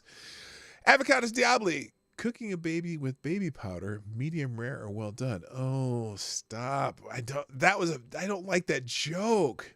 And first of all, it was baking powder, not baby powder. I'm not answering that. Avocados Diabli, has a voice assistant like Alexa ever given you social anxiety? It is not your fault. It is not your fault. No. Although every once in a while, when we have Siri and we have what's it, Google something? What do you say? Okay, Google or something like that. Yeah. Every once in a while, my wife swears at them, and all they say is, "I have no way to answer that." Okay, so no social anxiety from Alexa. Also, Avocados Diabli, are there super ghosts that haunt regular ghosts? Are there super ghosts that haunt regular ghosts? You know, I would think maybe there are some ghosts that even scare the other ghosts. So yes, I would say yes, there are super ghosts that haunt regular ghosts. Do fish get thirsty? No, they don't, because they have a never-ending supply of dates. And to change that up. If you know black vernacular, you'll get that. Okay. Also, AD says, if the only ambulance in town is on the way to save someone and they hit a pedestrian, who do they help? Well, it depends on how bad the injury for the pedestrian is. I think they would have the backup police keep the pedestrian stable until they got to their actual destination. Because, I don't know. Let's just say that the regular ambulance call is paid already or whatnot. Okay. 80, why is it that lemon juice has an artificial flavors, but dish soap has real lemons? My lemon juice has no artificial flavors, because when we need lemon juice, I go buy some lemons and we squeeze the lemons. So I'm not sure. Actually, no. Are you talking about like real lemon, like the green bottle? Because that's supposed to be 100% lemon juice too. Although it always has that chemical taste to it. It's really gross. The preservatives in there are nasty. All right. And dish soap has real lemon? I don't know. Because real lemon is a grease cutting miracle, I guess. Also, when do you know the battery is dead? Or when you know the battery is dead, do you just push the buttons on something harder? No, I changed the battery. Okay, I'm not one. Okay, like, there's a joke, an ongoing joke in the melanated communities about smoke detectors that beep, and that in the brother's house, the smoke detectors just beep forever and ever because they're not going to change the battery. No, I'd go change batteries. Okay, I change batteries. I don't mess with that. I don't press the button harder. I guess, okay, the one exception might be garage door opener. Okay, because sometimes there's just might be just enough battery left. Just enough battery left. If you hold that thing a little bit longer, it'll work one more time. But then I go change the battery. Okay, that's what I do. I change batteries. Is it illegal? These are all AD questions. I'll tell you when someone else has the question. Is it still illegal to park near a fire hydrant if my car is on fire?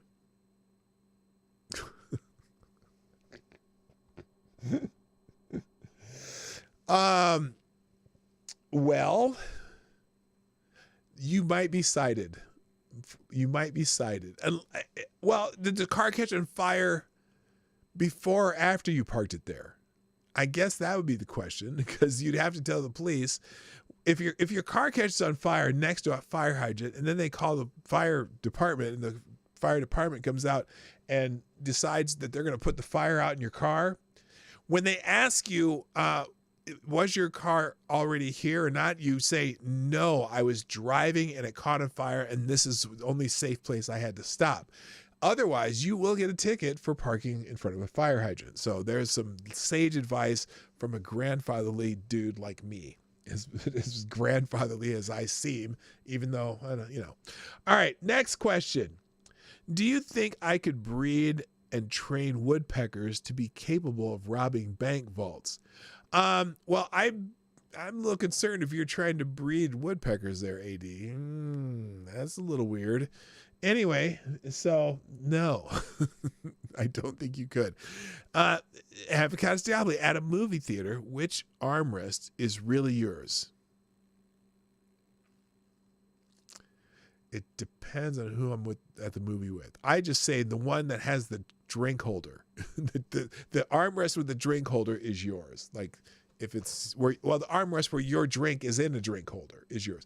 Now, the theaters that my wife and I go to, Lady Boomer and I, we go to these theaters that have the reclining chair. They have the big old comfy chairs and shit. And they have double armrests in the theater that we go to. So we both get 2 armrests in that theater. So you don't have to fight over the armrest. Okay. Let's see. How am I doing here? I'm almost done. I got through. Oh, there's more questions at the bottom here. Okay. I'm going to try to get through all these. Avocados Diablo, did you see the clip of Vivek Ramaswamy's deputy communication assistant when they put him on the spot and asked him to name 3 provinces in Ukraine? Spoiler, he is Ukrainian. What? Vivek's not Ukrainian? Is he? That's Ramaswamy. He's Indian. Okay. Oh, wait. They put his spot. Oh, his deputy communication assistant's Ukrainian. Oh no. That's funny. I didn't see that. If you got a clip, put a link in the here, let me open the regular chat on this side so I can do this. Put a link in the chat if that's if you have that. I forgot. I see what I have questions on. I can't see the chat. So let me open the chat back up here on this side. If you have a link to that, let's put that one on before I go. That's funny. That is hilarious. Okay, I don't want questions. I want live chat. I want live chat. Stop it. Live chat. There we go. Oh, Zed the Snarky, how you doing? I see you made it. All right. Okay, where am I at in the questions here? Joe may not have abused his role, but have you seen what he did to the biscuit? I have an idea. I think, okay, the actual answer to this question, because there is an answer to this question, AD. The question was, Joe may not have abused his role, but have you seen what he did to the biscuit? Yes, there is an answer to this. He tastes the biscuit, taste the goodness of the biscuit. Now, if you don't know that song, you are missing out. I'll have to find that. Okay, now we finally got someone besides Avocados Diablo asking questions. Lord Stanhope says, what's your favorite malt liquor? I think malt liquor is disgusting. But there's only a few choices that I can even think of. I know there's Old English 800. I know there's Colt 45, and they're both disgusting to me. I don't like malt liquor.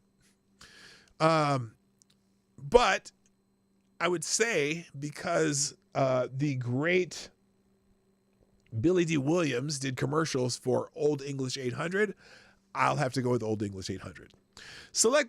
Lord Stanhope also asks, if you could wish a biblical plague on someone, what would it be? Who is your own business unless you'd like? Oh, it's your own. Who is your own business unless you'd like to share? A biblical plague on someone. Who would it be? Or what would it be? I think the locust one's pretty cool. I think locust on someone who's a little bit squeamish around bugs, that'd be a good one.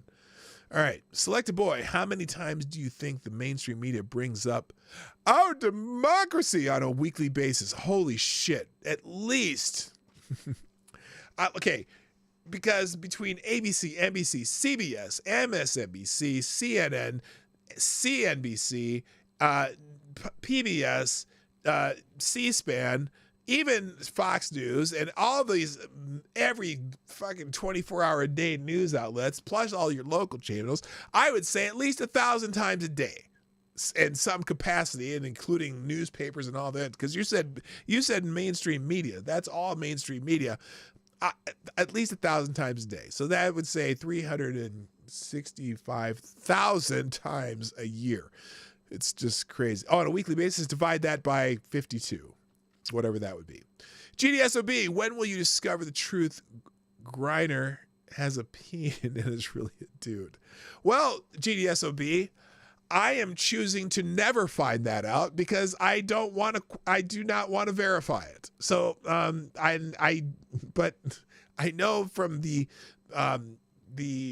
birth certificate, I don't know if the birth certificate says female or not. I just am going to choose not to be anywhere near the verification of that particular tidbit of information. Select a boy. Which Simpsons characters do you see yourself as? Holy shit. Which Simpson character do I see myself as? Probably Mo. I was a bartender, so, Mo. Okay. Lord Stanhope, do people sniff glue? If so, and why? Well, I don't know if people still do that. Now, I know when I was a kid, there were certain types of glue that people would sniff them just because it'd make you go like, oh, it's kind of like doing whippets with with whipped cream cans. But yeah, so there were people who sniffed glue, but I know people, not personally, but I know that there were cases of people getting brain damage from sniffing glue. But what they do, they take, because there were certain types of glue that had, I don't know what the hell kind of methyl alcohol or some shit in it, and they would squeeze out the glue into a plastic baggie, like a sandwich bag, and then they'd kind of have a temporary high. But some people would get a little overwrought with the glue thing. Rubber cement, yeah, that's kind of stuff. It's not a peen, it's a handful of, oh my God. I guess I almost said that out loud. Lord Stanhope, what is your opinion of he who smelt it dealt it? Yeah, except sometimes the person who dealt it pretends they didn't smelt it, and so you just never know. And finally, last question of the day.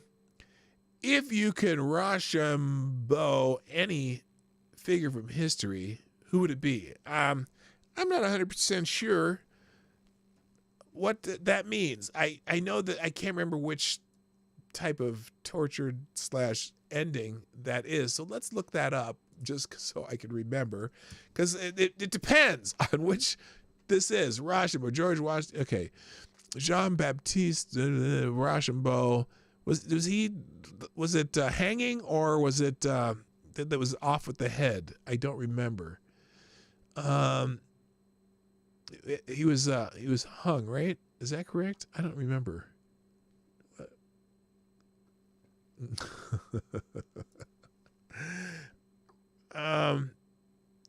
Rochambeau. Rochambeau was kicking someone in the nerds.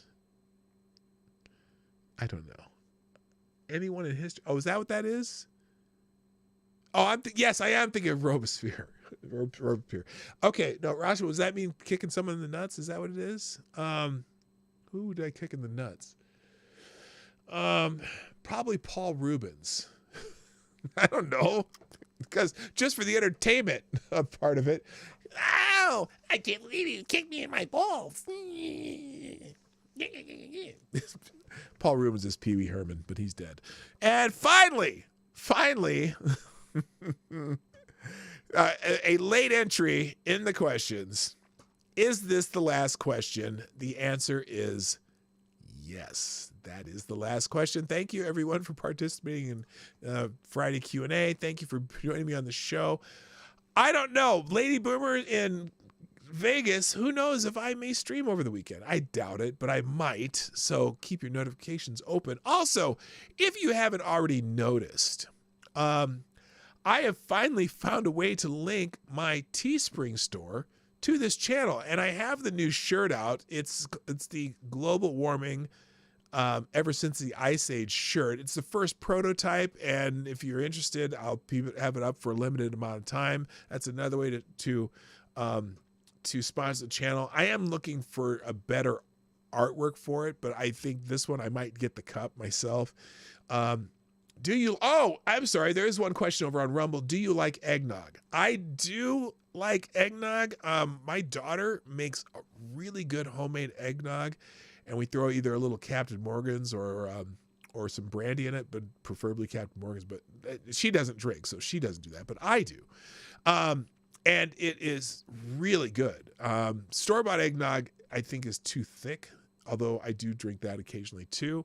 But yes, I do like eggnog. And on that note, ladies and gentlemen, thank you for joining me today on the Morning Night Live. We're here Monday through Friday, as you know, 10 o'clock Eastern, roughly. And today it was 10 o'clock Eastern. Hit the like button. There's some people haven't yet done that yet on YouTube and on Rumble. Share the stream after the show. You can do it after the show. And if you'd be so kind, and thanks to our sponsors today too, Jimmy Das, Hotep, Ty Alexander, and Gunfox, the Streamlabs Superstar sponsor of the day. Thank you guys for continued support, and everyone, buy a shirt and have a great weekend. My name is P-Dog Knight, and I am out of here. Bye-bye. Links will be in the chat during the outro. Bye.